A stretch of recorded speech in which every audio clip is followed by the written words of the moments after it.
Votre locataire vous a donné son préavis, vous allez bientôt remettre votre bien sur le marché de la location et vous vous demandez si vous pouvez en augmenter le loyer. Je vais vous aider à répondre à cette question.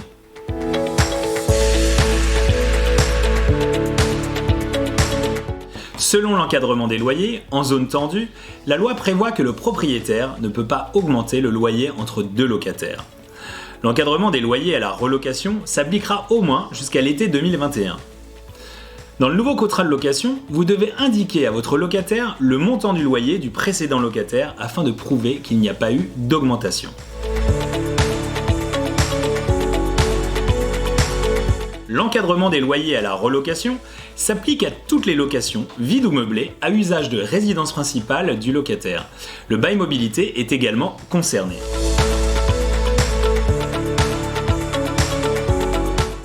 Cependant, il existe 4 exceptions à la règle. La première, vous avez réalisé des travaux. Si depuis la conclusion du bail avec les précédents locataires, vous avez réalisé des travaux d'amélioration ou de mise en conformité s'élevant au moins à une année de loyer, vous pouvez augmenter le loyer annuel dans la limite de 15% du coût réel des travaux. Si vous avez réalisé des travaux d'amélioration ou de mise en conformité s'élevant au moins à 6 mois de loyer du précédent locataire, vous pouvez réévaluer le loyer librement. Deuxièmement, votre précédent loyer était manifestement sous-évalué. Si le loyer de votre précédent locataire était inférieur d'au moins 25% au loyer du marché, vous devrez le prouver en fournissant des références de biens similaires. Depuis le 1er janvier 2021, le loyer manifestement sous-évalué ne pourra pas être réévalué si le logement loué a une étiquette énergétique F ou G. Ces logements sont considérés aujourd'hui comme des passoires énergétiques. Nous aborderons ce sujet dans une prochaine vidéo. Les 2 dernières exceptions sont si votre logement n'est pas loué depuis plus de 18 mois ou bien s'il s'agit d'une première mise en location.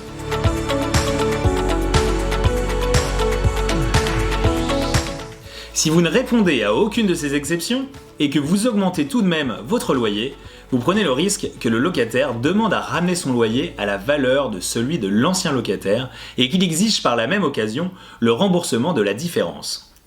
Si le loyer n'a pas été révisé depuis au moins 12 mois, vous pourrez cependant le réviser à l'aide de l'IRL.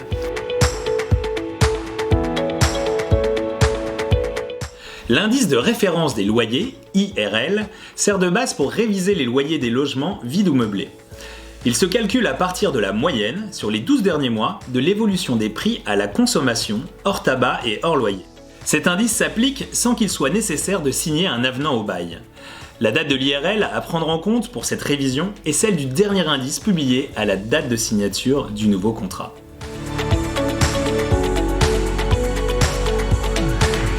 L'encadrement des loyers à la relocation ne concerne que le loyer hors charge. Vous êtes donc en mesure d'augmenter le montant du loyer en fonction du montant estimé des charges locatives.